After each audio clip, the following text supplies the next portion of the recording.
And welcome in, everybody. We are back out of the park baseball 26. Ryne Sandberg Stays in Philadelphia. We've reached the All-Star break.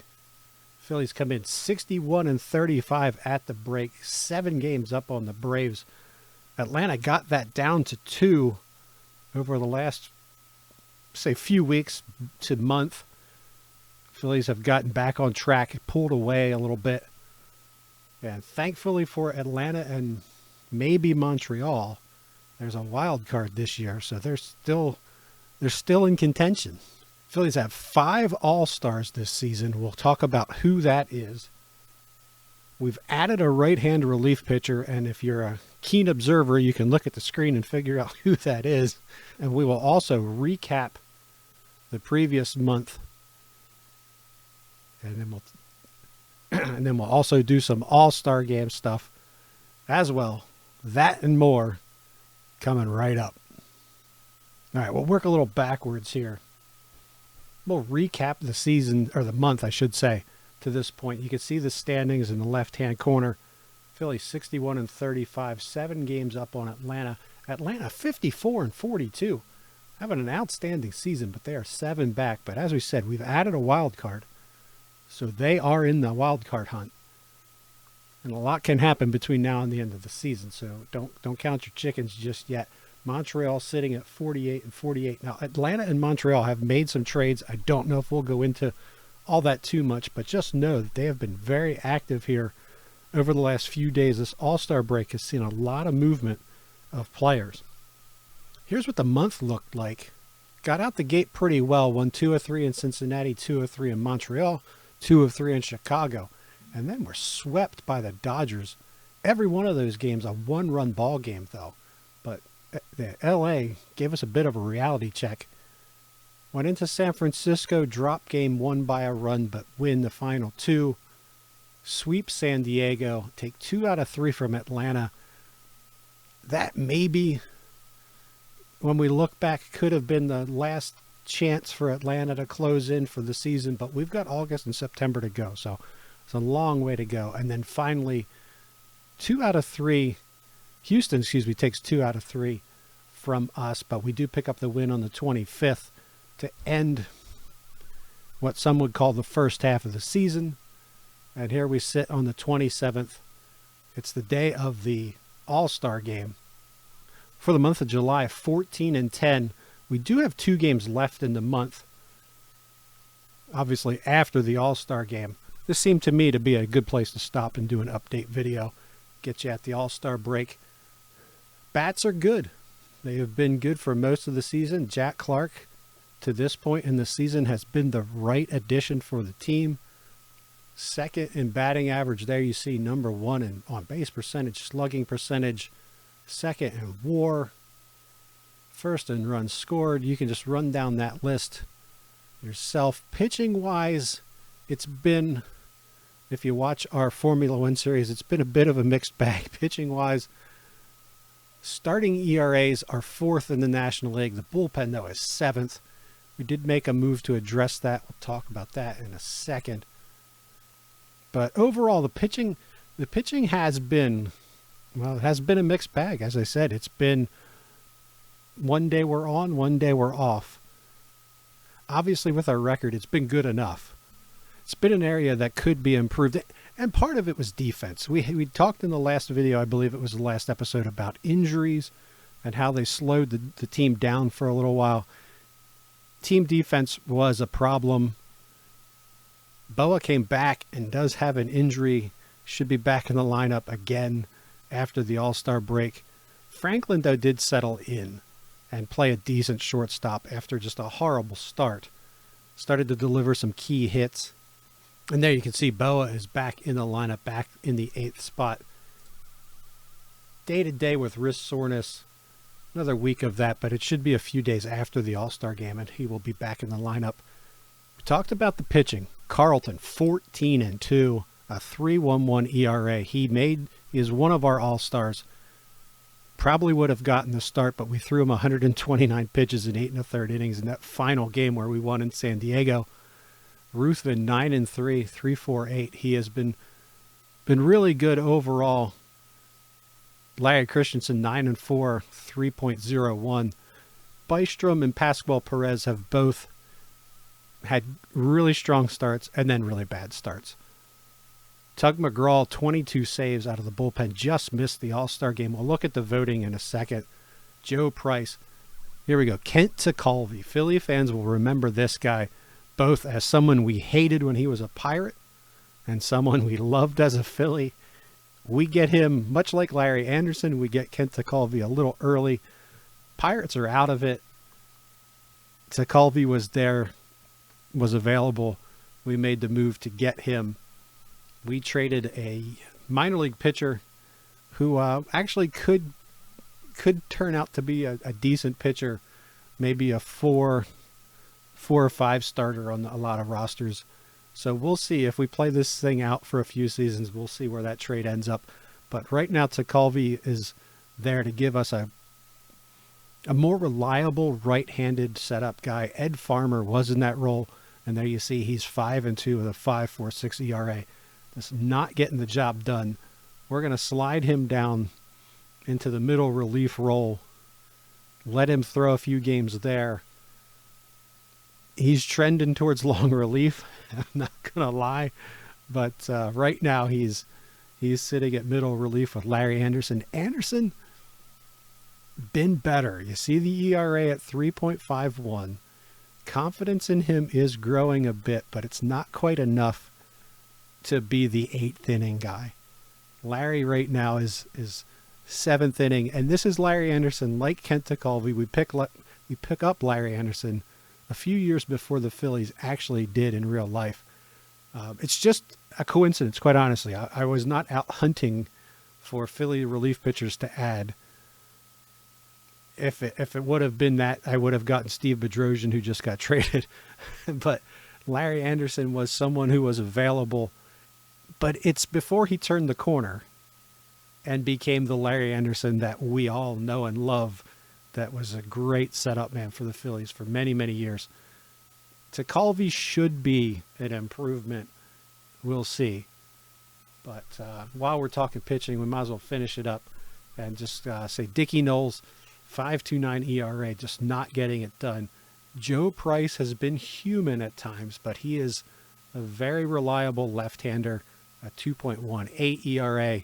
Guy Hoffman, again, I always say this, the Rule 5 edition, ERA's up over 3 as he's been human lately, but overall, over the season, Guy Hoffman has been an outstanding addition. And we did touch on Tug McGraw just missing the All-Star game, but 22 saves, a 2.28 ERA. We are using this bullpen more like a modern bullpen. You'll see the innings pitched across the board are fairly even for everyone.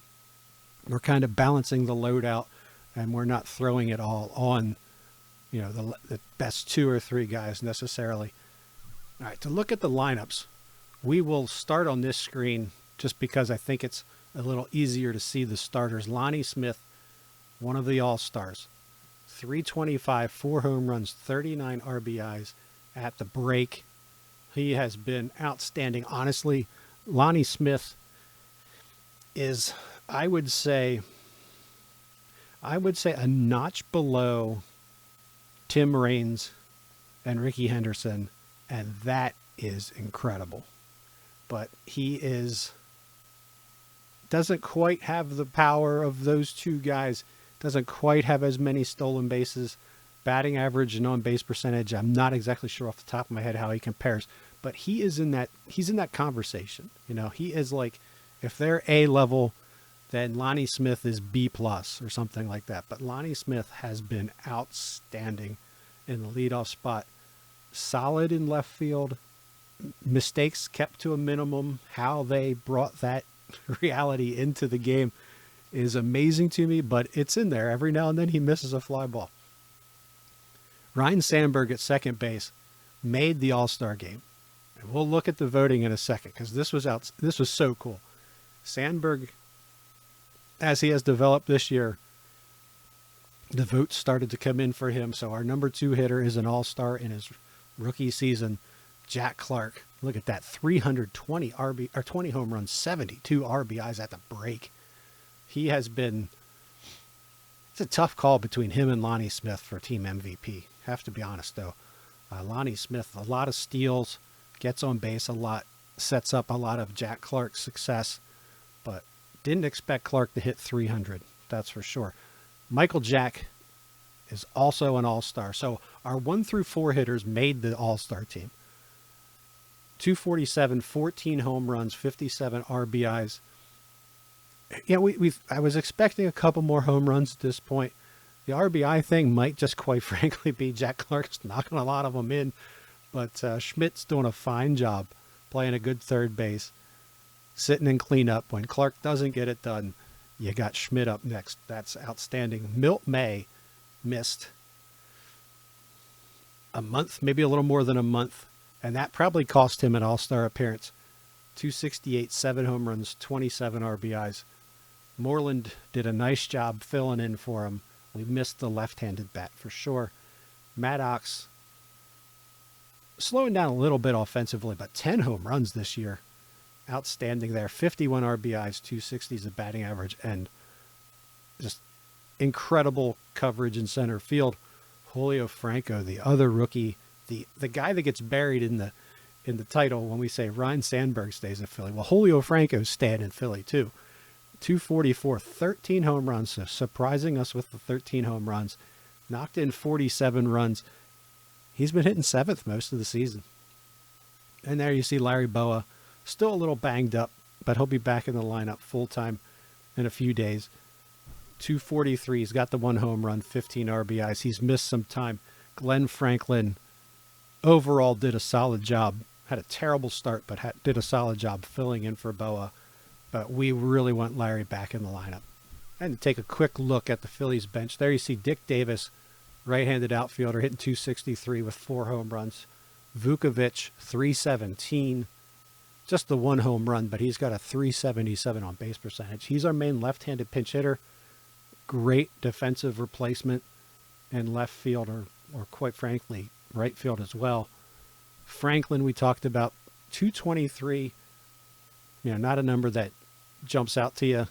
He's not going to steal Larry's job, but he is a competent backup at shortstop. And then Manny Trio hitting 304. Poor guy, 333 on base percentage. Solid second baseman. He's buried on our bench because Sandberg's here. I've tried to trade him. Maybe something will come up, but nothing yet. And then, of course, Keith Moreland, 275, 336 on base percentage. Most of his playing has been behind the plate at catcher, but he does play corner, outfield, and first base. So Moreland moves around to get his at-bats, and he's done a solid job for us this season. Well, we talked about we've added Kent Tekulve. Now, Tekulve is a really good right-handed sidearm relief pitcher. They call him a submarine, and that's probably more accurate. Extreme ground ball guy. Should be a nice addition. He's 35 years old, but should be a nice addition to this bullpen. It's crazy to think that the Phillies didn't get this guy for another 2 or 3 seasons, I think. So when he came over, he was in his late 30s, but was still very effective.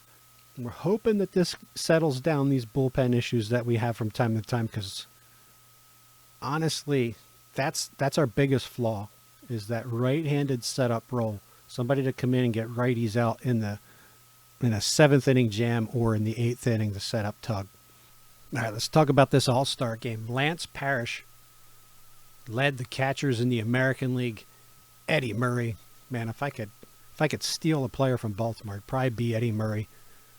He leads first baseman over Rod Carew and Willie Upshaw. 3 great, had to be 3 Hall of Famers at first base right there. Second base, Willie Randolph with the Toronto Blue Jays, if you can believe that. Glenn Hubbard with the Yankees. Third base, Doug DeCinces of the Baltimore Orioles, just under 2 million votes.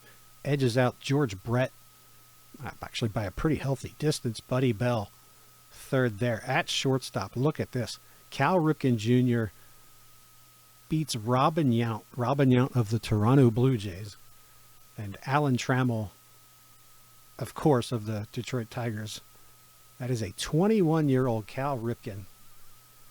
How much would you love to be able to plug this guy in at shortstop? And in the outfield, you've got Ricky Henderson, beating out Dave Winfield and Ken Singleton of the Orioles. Willie Wilson in center. Chet Lemon, we went after Chet to try to get him to play center. He is the #1 vote getter for the Kansas City Royals in right field, beating out Evans and Sixto Lascano. Richie Zisk is the DH ahead of Reggie Smith and John Mayberry Sr., not Jr., Sr. Starting rotation, Don Sutton, Floyd Bannister, Dave Steve, Burt Blylev, and Ron Guidry. That's a pretty good rotation if that's your 5. You got Bill Campbell edging out Goose Gossage. Dave Tobick, Tippy Martinez is 4th in that. Chet Lemon was the leading vote getter in the American League. Let's take a look at the National League here. Gary Carter, your top vote getter at catcher. But look at Milt May. Milt May, we'll round it off to 200,000 votes short of Gary Carter. If Milt had stayed healthy, he might be starting the All-Star game. Keith Hernandez at first. Ryne Sandberg went past Joe Morgan and Art Howe in the last few weeks of voting before the All-Star game. That is outstanding. I am so happy about that, as Sandberg's development is really starting to kick in. Mike Schmidt nails down third base.